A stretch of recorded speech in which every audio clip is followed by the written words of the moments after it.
of questions about socialism, so I thought it probably would be better if I went into it in more detail, especially since we're moving towards socialism in this country. And you need to know what you're going to be facing, and you need to know what's wrong with it and why it's wrong.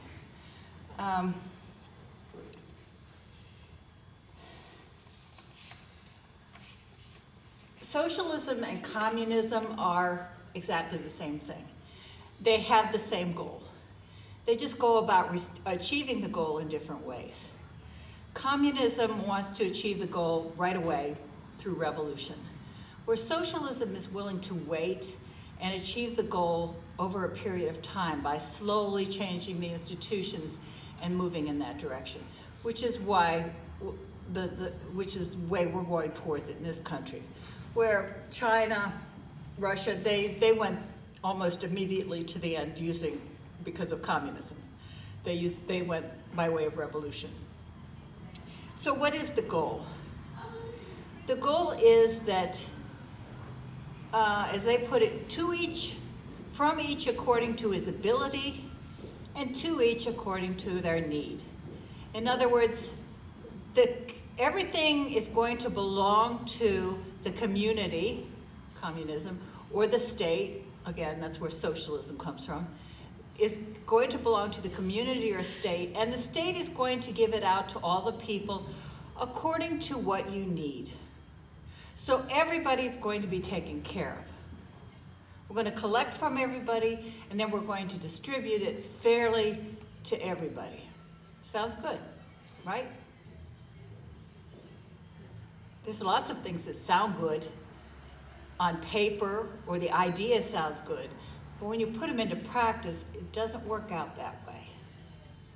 And that's the problem with socialism. And it's not as if it hasn't been tried. Socialism has been around for millennia. In fact, it was tried by the Catholic Church at the very beginning. You'll find it in the Acts of the Apostles, and it failed.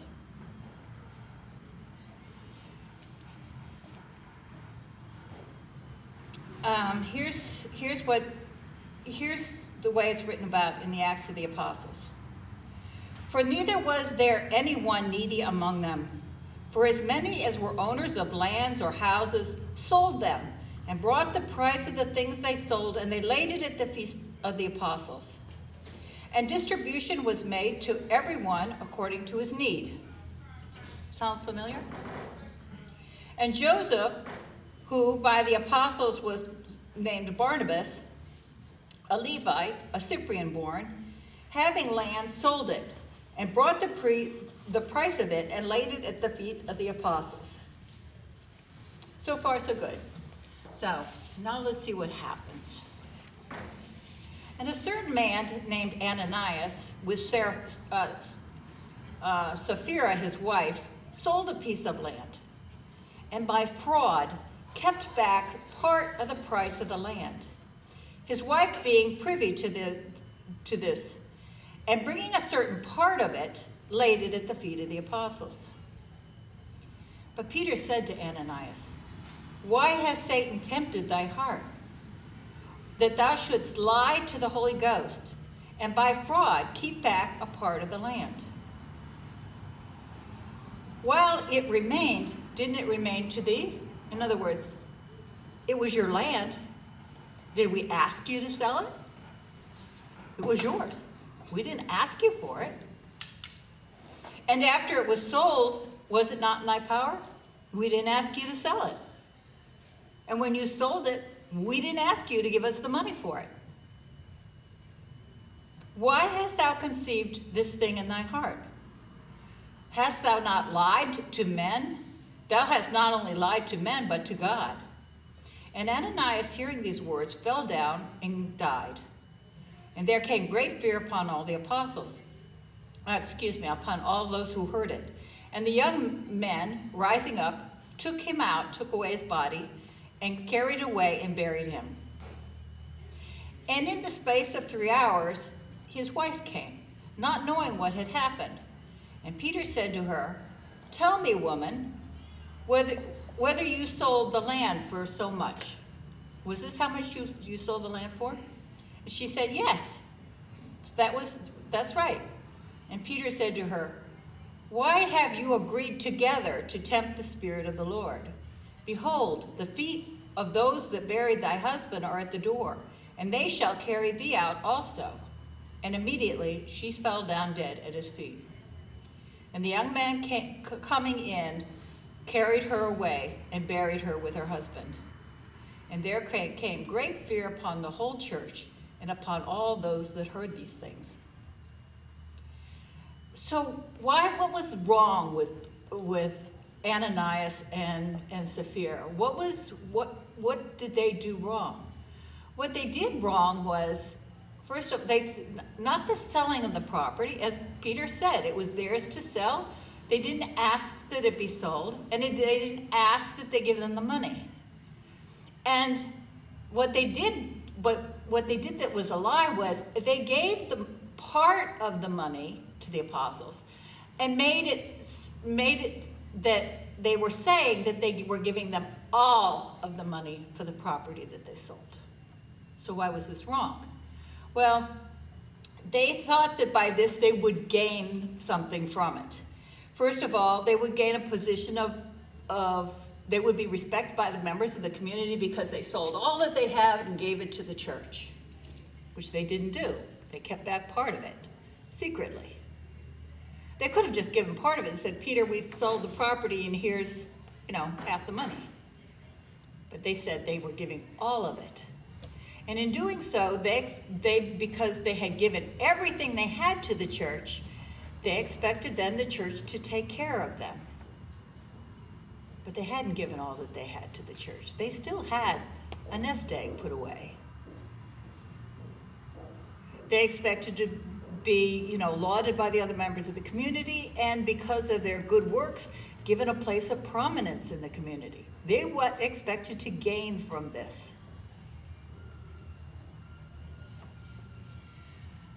So, they were lying. That's what the fraud was. They were lying. This showed the apostles and the other disciples and the members of the community that this is not going to work. And they stopped doing it. They didn't turn away donations, people selling things and giving it to them, but they did no longer live together in community like that, sharing everything. Because it was an unworkable proposition. Because, again, you're dealing with human nature. Concupiscence. And human nature prompts men by pride, greed, power, position, to not act justly or charitably with their neighbor. Here you were dealing with a Christian community that had God as its center, and still it didn't work. Imagine in a community that no longer believes in God. How is it going to work? God has to be the center of it for it even to have any chance of success. How is it going to work in any country where God is not part of the equation? The church didn't do entirely away with it. It still exists today in the Catholic Church. Whether you're aware of it or not, every religious community is basically socialistic. Everything in the community, all the members of the community contribute to it, and they receive from it.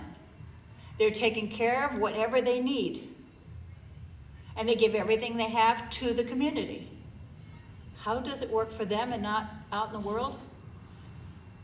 We take vows. Poverty and obedience is what makes it work in a religious community. If you could get the members of the United States all to take vows of poverty, it might work.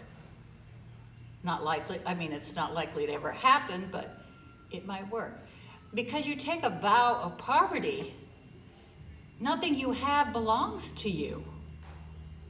I don't have anything. Even the clothes that I'm wearing are not mine. They're given to me to use.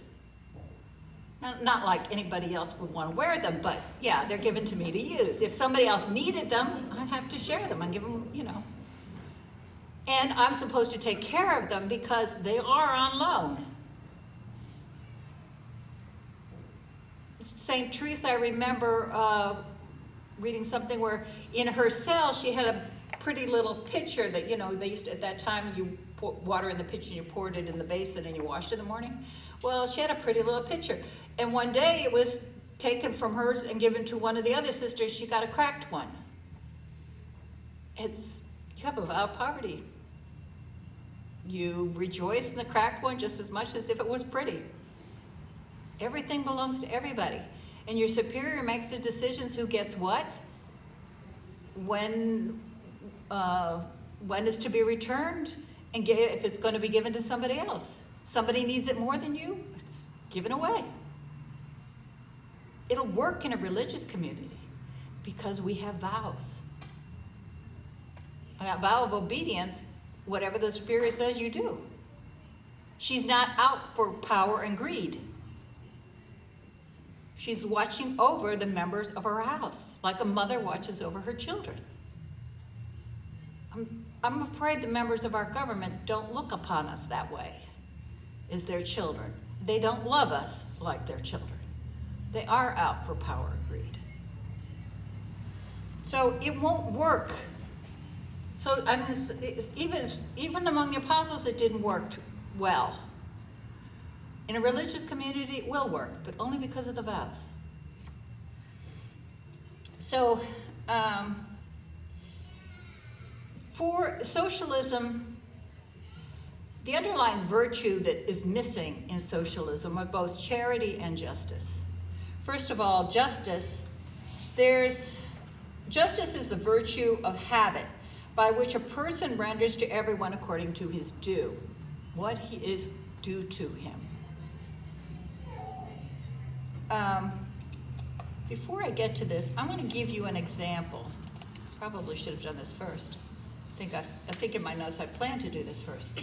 There was a teacher who, his students, this was recently in the United States, his students could not understand, I think he was high school, he may have been college level, but I think it was high school. His students were arguing with him about the value of socialism and, you know, how great it was, and he says, you don't understand a thing you're talking about. He says, okay, let's put it into practice. Let's put socialism into practice in this classroom. And the students all agreed to do this, and the way it was going to work was this. Everybody, they were going to take all the grades, all the students in the classroom, and average them out and give everybody the same grade at the end of each quarter. That's basically the way socialism works. You take it from everybody and then you distribute it evenly, you know, so-called evenly. So all the students, they agreed to that. And at the end of the first quarter, after the first test, of course, in any classroom you have students who do absolutely nothing and get Fs.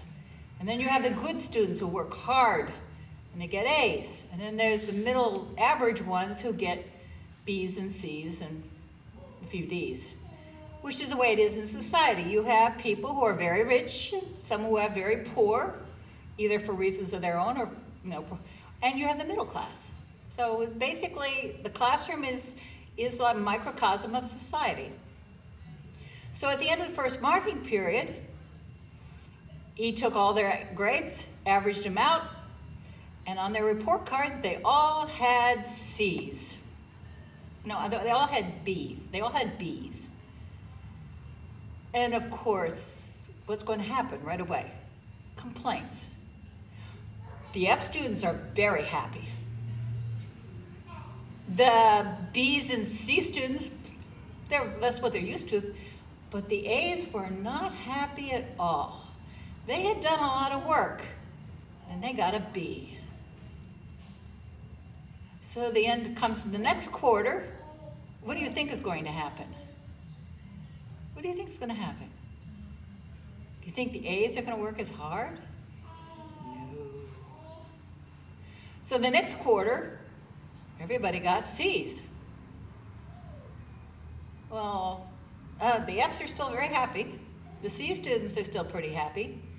The A's they gave up already a quarter ago. Now their grade is even lower. The B's are not happy now. The end of the third quarter, the C's aren't happy. Everybody's got D's. The end of the school year, everybody had an F. This is socialism in practice. Why do you think that anyone, if you go out and you work hard, and then all that you earn is given over to the government who's going to distribute it to, why should you work any harder than the guy who lives next door to you? Why should you work harder than the guy down the street who's a bum? The guy standing on the corner who's, collecting from homeless. Why should you work any harder since all of you are going to get the same thing from the government, whether you work or don't work? You look at any socialist country, China, Russia, the alcohol rate in Russia is extremely high. There's no hope. They can't change their situation. They can't get more than they have. No matter how hard they work, they'll never get more than they have.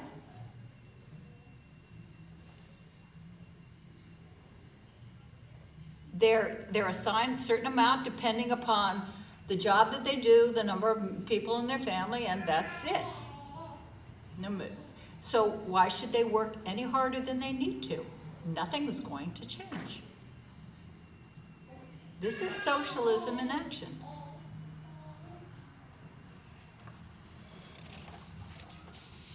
All right, so justice and charity. Well, there's different kinds of justice. There's what's called communicative justice. That's the relations of individuals within the other members of their community. This involves the kind of justice between buyers and sellers, between borrowing and lending money. Distributive justice, and that's what binds civil authorities to make sure that everybody, all the citizens, get what they need. But it's not arithmetically distributed. It's according to what you do need. We have it in our society. If you need food stamps, you go and apply for it, and based upon how much money you have coming in or the number of children you have, you'll get some kind of welfare, either food or maybe money to help pay your electric bills, or maybe just a regular flat check every month, depending upon what you need. Then there's legal justice, and that involves laws. And then there's social justice. Now, social justice is a kind of a larger term, a more of an umbrella term that covers all of these to some extent. Its object is the general welfare of all the people, as distinct from your individual, the welfare of the individual. So, as we talked about with the seventh commandment, you have property rights, but you also need to work for the society. The society, you're not, no man is an island. You owe something to your neighbor. And we talked about the value of the corporal works of mercy.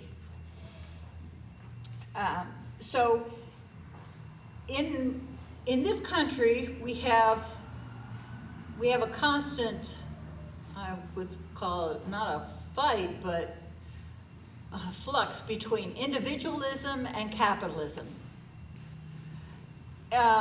Individualism is the idea that the individual does not have any social obligations whatsoever to his neighbor.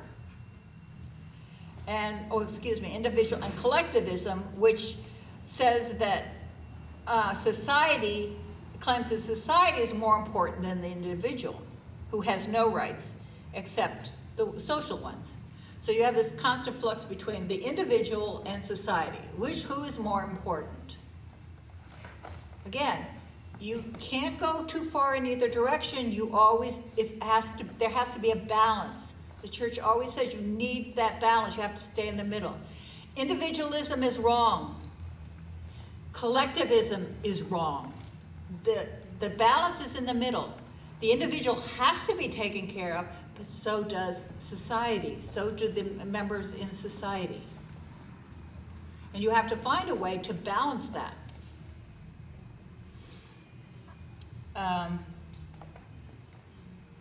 The state, for its part, wants to safeguard the rights of property owners, but regulate its use for the common good. That's what it should be doing.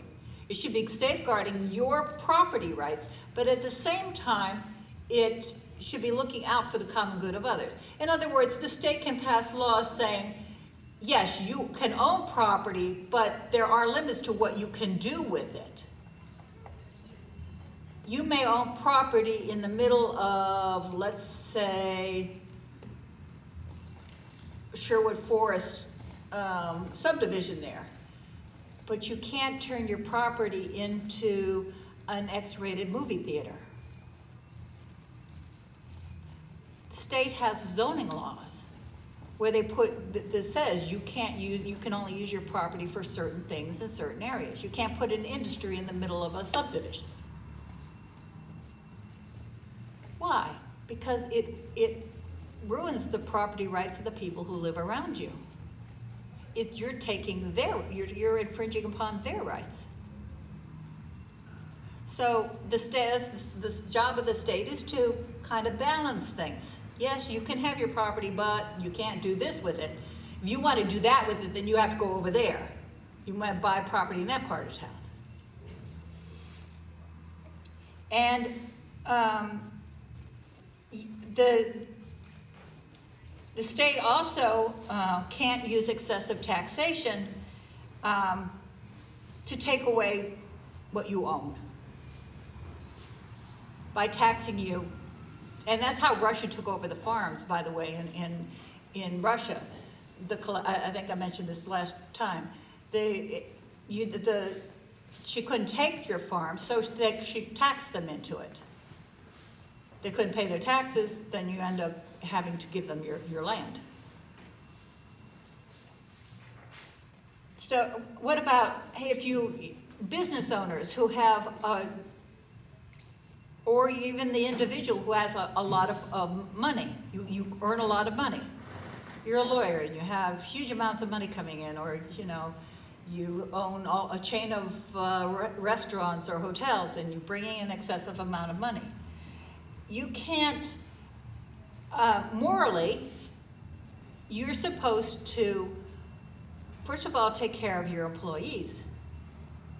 You can't raise an excessive amount of money. You can't be able to have that huge chain of restaurants or hotels because you pay your employees a pittance. You should be paying them a living wage. And this is and we talked about that last week with the corporal works of mercy.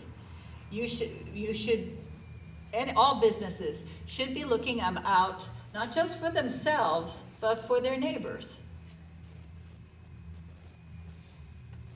And at the same time, the corporation the business should not be taxed so highly that they can't afford to hire employees or to give them a living wage. They shouldn't be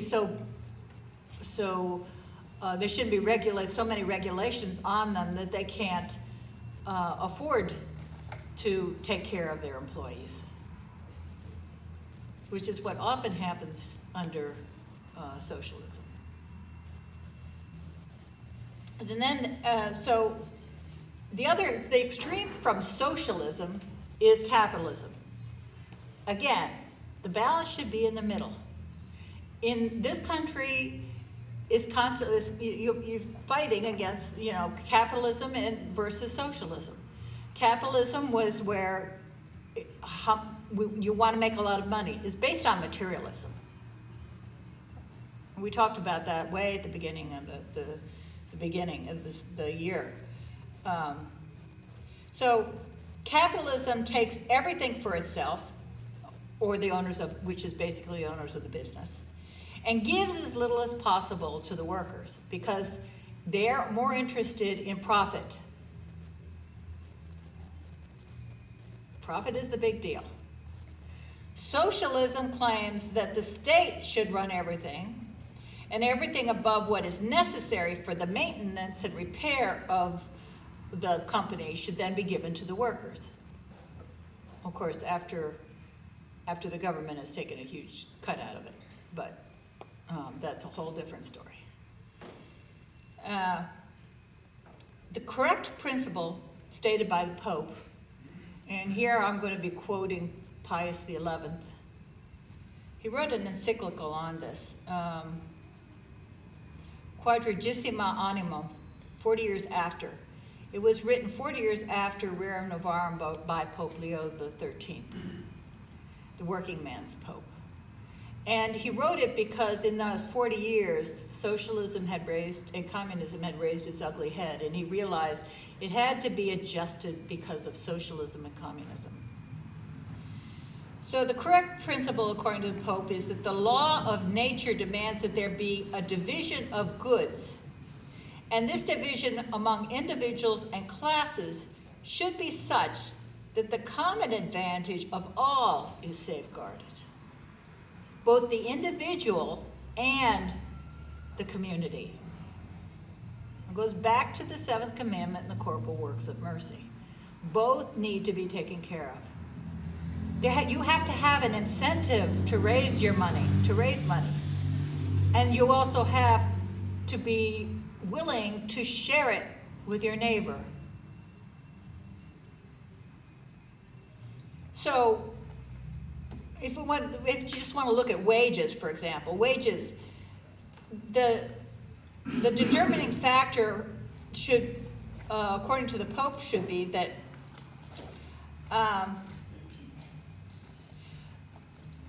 there should be a twofold aspect, both individual and social. In other words, you should get enough money, you should be paid enough money that you can support your family. What's called a living wage.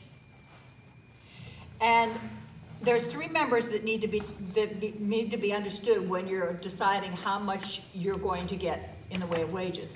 The worker, the employer, and the public. It has to not just the worker and the public. The employer also needs to be considered in the equation. You should be given a living wage, enough for you to support your family, and enough that your wife doesn't have to go and work, and that your children don't have to go and work. I remember at the time when he wrote the encyclical, child labor laws had not yet been passed. And there were sweatshops where women worked. Everybody in the family had to work because they were not paid enough. They couldn't live on what they got. So there had to be a living wage where the members of the family would bring home enough that the wife could stay home and take care of her children. They don't have to be put into social institutions which is done in Russia. And the children don't have to work. They can go to school. They also the business owner also needs to be taken into account. That that the money that's gone out in wages, he will still be able to keep his business running and supply employment for others. And then, after all of that, the common welfare also needs to be taken care of. That he can supply regular work for unemployed. That he can give excess superfluous funds to the community to help in whatever the community needs.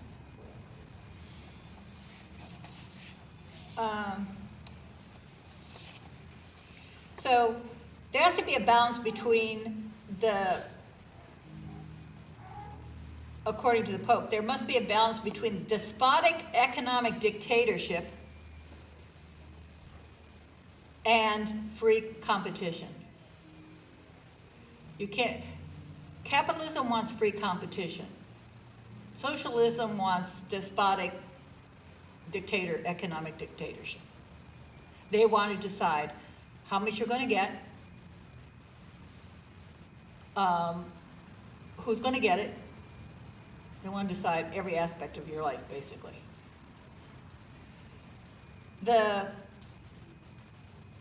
In order to make a remedy for these evils in the world, you have to start with reforming morals. And I don't see that happening. Not in this country, not in the near future. You have to start with a moral reform before you can go to an economic reform. What are people spending? First of all, if you go to socialism, you're not going to have a lot of excess money to spend on luxury items. Under capitalism, you do. What are you spending that? What are those luxury items that you're spending them on? Often, they're immoral items. So, the Pope says there are going to be three conflicts coming out of all this. The first conflict is for economic supremacy. Who's going to control the money? The second one is control of the state, the country, the state or the country. Because the one who controls the money usually ends up controlling the power. You can see it out there in the world. You can see it out there in the world. In order to get elected, you have to have a lot of money behind you. And it's the people who control those purse strings that make the decisions, and they expect to be paid back once you're elected. This is the world you live in, and I don't care which country you live in it, whether it's communist Russia or socialistic France or whatever the United States claims to be right now. You elect somebody, they expect something once you're elected. They expect you to vote for the things that will help them. And the third is mastery between states. Ultimately, it will be for government control. The government control will be international.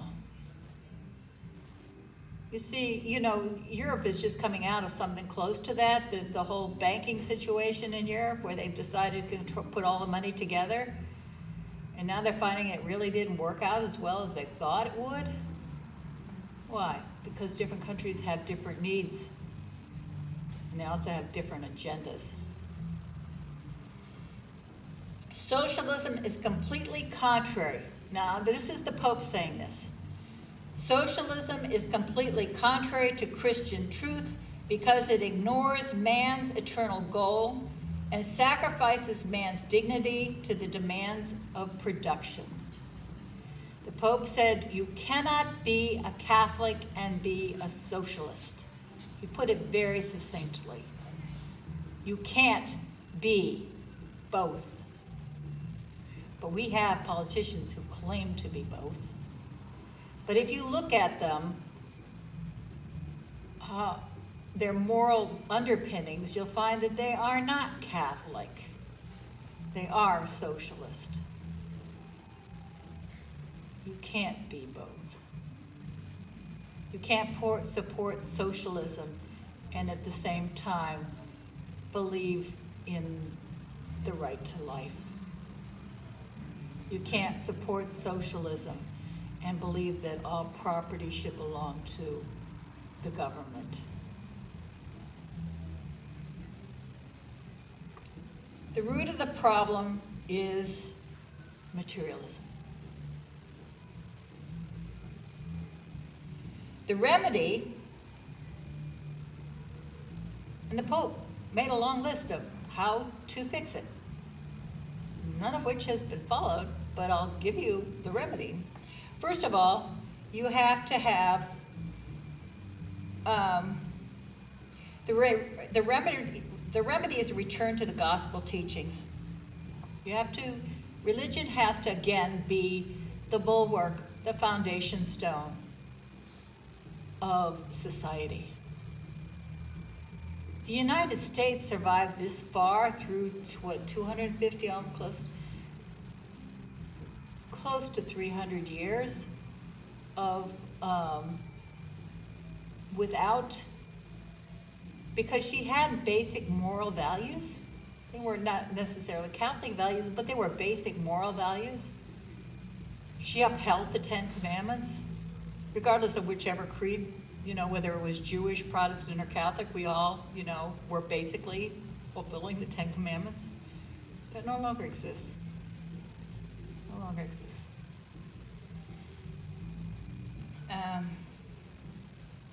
So we have to regard created goods as instruments to be used to lead us to God and therefore to heaven. If we have the moral values and we understand that our goal is to get to heaven, then we will look on the things of the earth as a means to an end, but not the end in itself. Remember the thing about the bridge? You don't want to build it's the road to get to the other side. You don't build a house there. This life will end, and everything you have in it will end with it.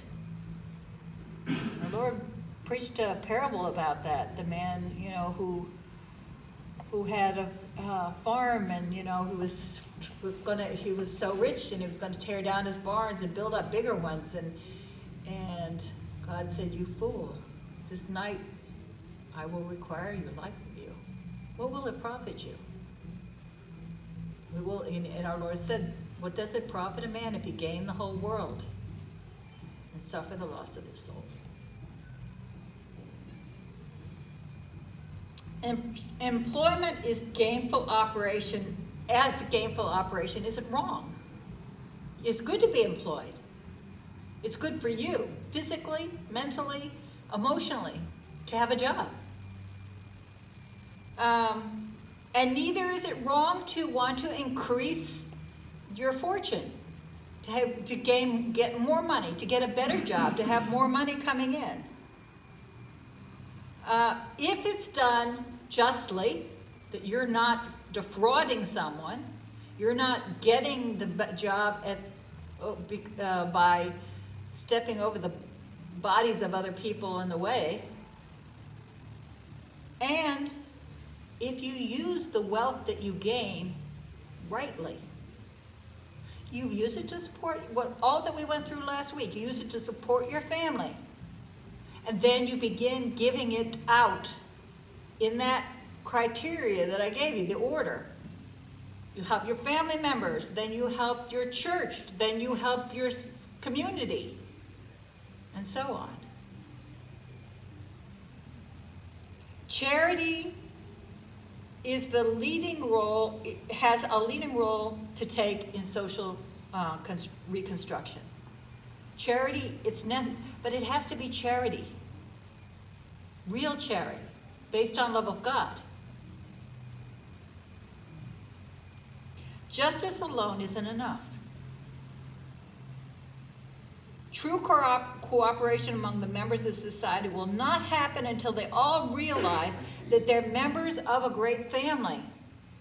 That God is their father, that Christ is their brother, that they're all members of the mystical body of Christ. And it always comes back to that. The mystical body of Christ. That we are all connected to each other. And that if you hurt your neighbor, you are hurting yourself.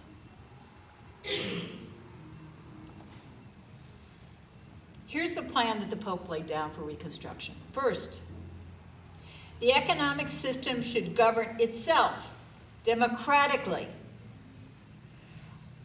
with the minimum supervision by political authority. In other words, politicians need to stay out of it. The economic system needs to work by itself. It needs to be a cohesive unit and work by itself without them having anything to do with it. All of the individuals and all the groups must be organized for the purpose of taking their own part in the structure of the work and make the entire national economy so interdependent that it works well. In other words, each individual must understand they're a cog in it. That if they don't do their part, it will fall apart. They can't just pass the buck and say, well, let him do it. That they need to understand that they are an integral part of it and take their duty and their responsibility seriously. Don't just play, oh, well, the government's going to handle it. We'll just let the government do it. What's the expression? Charity begins at home. This requires sometimes a union of employees and employers in each industry, of all the people engaged in each trade or profession. In other words, each group needs to supervise itself. Not have the government supervise them, but each group needs to supervise itself. All right, so all the construction people get together. What do we need when we think of unions, we're thinking of workers. He's saying everybody, including the employers, are part of this. Getting together and working it out. What do the people in the construction trade need? What do the bosses need? How are we going to make this work? That you're safe, you get a fair wage, but the business doesn't go under. And he's saying it should be done for every trade. The doctors and the lawyers and the nurses and artists, every group should get together and decide what needs to be done without the government stepping in and telling them. And then each group depends on all the rest. It would be necessary for them to make plans, set goals, establish rules, and have conferences with all the other groups. Now, why do you need to have conferences? Well, first of all, you don't want the doctors say they need this much money. They have to charge this much in wages, because for themselves, because they spend they have all these things they have to pay back for going to school. Student loans that they have to pay back, or they have all this equipment that they need, or whatever, so they have to charge this much. But is what they're charging so high that you can't afford to go to them? So there have to be meetings between all the groups. Some kind of board where everybody sends a member and they all talk it all out and say, well, okay, but you're charging unfair. Well, we can't afford that. Well, then what can be done about it? So then he says that nationwide industries should also have councils handling local problems, and that the government's role in all of this is simply to watch these groups and make sure that the rights of the individual is safeguarded. That the companies the groups trying to help themselves are not taking advantage of individuals. That's the government's job, is just to kind of sit back and watch, not take a hand in it. But if you're overstepping things, and then they might need to stand in and say, well, hey, the doctors are charging too much money. You need to adjust this so that individuals can get medical help that they need. Or you need to set up a special clinics for people who can't afford it, and you need to donate so much of your time to working in these clinics. Whatever. They're just going to be the watchmen, the policemen. over and above this unified and balanced organization in the nation, there should also be an international economic organization, he says. And the hearts of all men need to be changed at the same time as their institution. Good luck with that. That men will actually look out for their neighbors and love their neighbors as they love themselves. Yeah, good luck with that. I mean, he's talking about a utopia here. This is the remedy, and but putting this into practice among human beings who have concupiscence is going to be very difficult. But anything you do along this line would be helpful. It's certainly better than socialism. Men will not want these institutions, nor will they make them work unless the spirit of justice and charity directs them towards the pursuit of the common good. And it prevails over selfishness, worldliness, and individualism. Again, yes, he sees the problem. And he sees the concupiscence out there that's going to be in the way. It'll be the stumbling block. Men must again place God at the summit of society as the object of their aspirations and strivings. In other words, God is who you serve. Look for the reign of Christ the King. Men will work together for the common good only if they are convinced that all men are members of the same human family, children of the same Heavenly Father.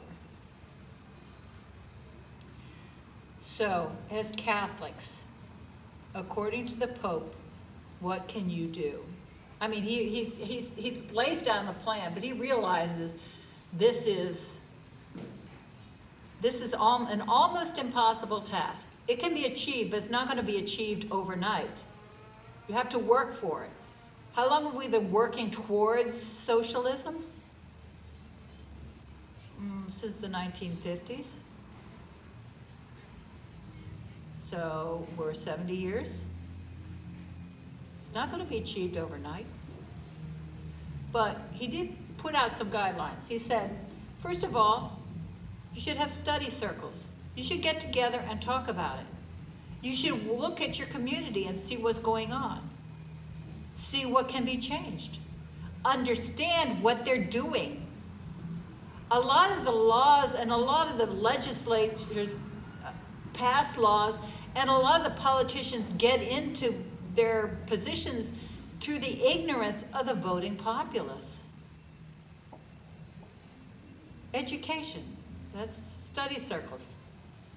Instruction of youth, especially in schools and universities. Well, don't look for it in the universities.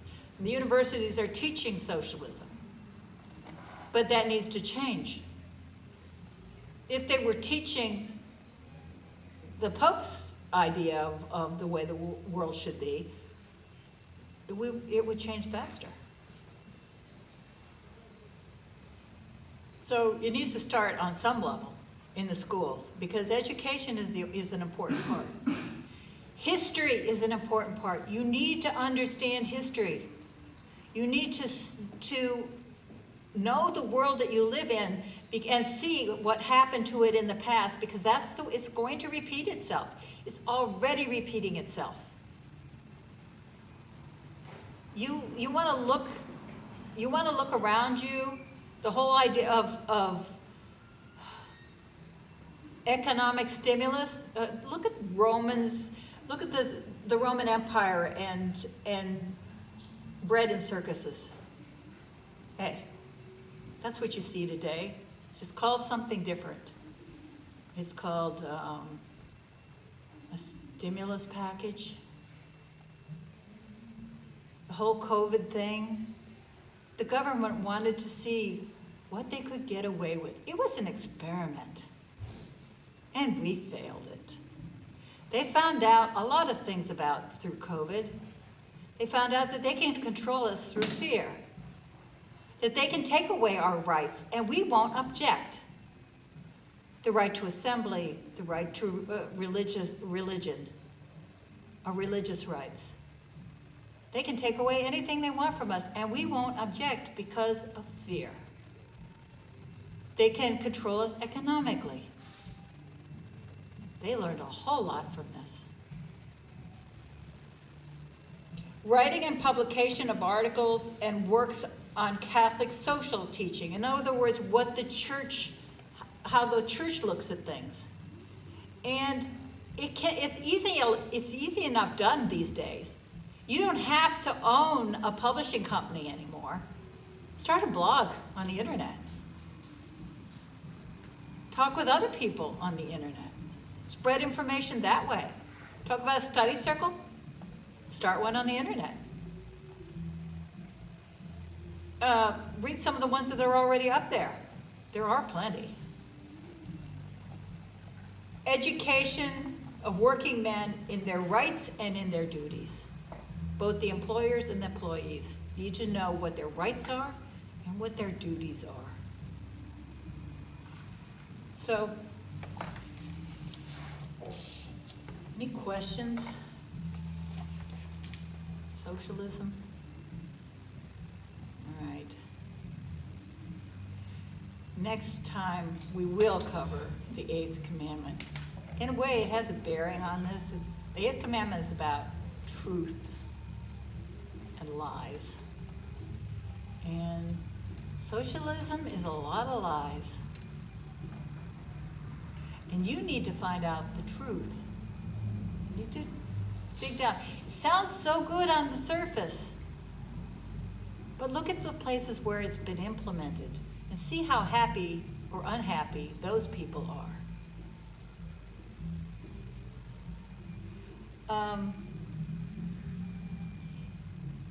I remember a movie. Who was it? Hanks was in it. Castaway. He went over he was a FedEx employee, and he went over to Russia to try to get, set up a FedEx distribution center over there. And he couldn't get the employees to work. He had to bribe them with, electronic stuff, to get things done, the employees, because they weren't used to working.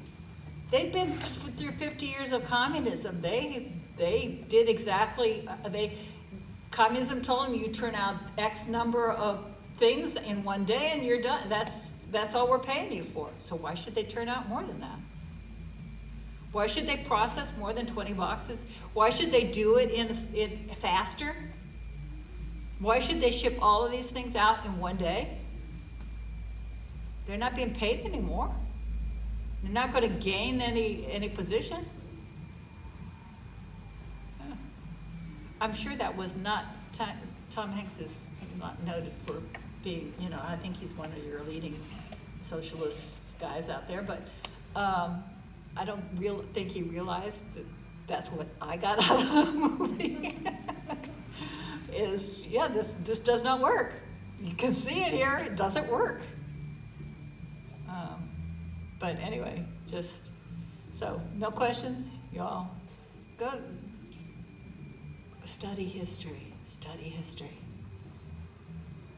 All the things that caused World War II between us and the Far East, Japan and China and the Asian basin there, none of it was changed after World War II. The things that prompted the Japanese to attack us are still there, waiting for World War III, waiting to be corrected. Everything repeats. Everything comes again. Napoleon thought that he could, invade Russia, and it didn't work. And Hitler thought he was so great, he could do it. It still didn't work. Even though now you have airplanes and tanks, it still didn't work. History repeats itself. Learn history. See what they're doing is nothing. It's all of this has happened before. This is not the first time that we've had plagues or Spanish influenza that, killed people, but how are we treating it differently? How is it affecting us differently?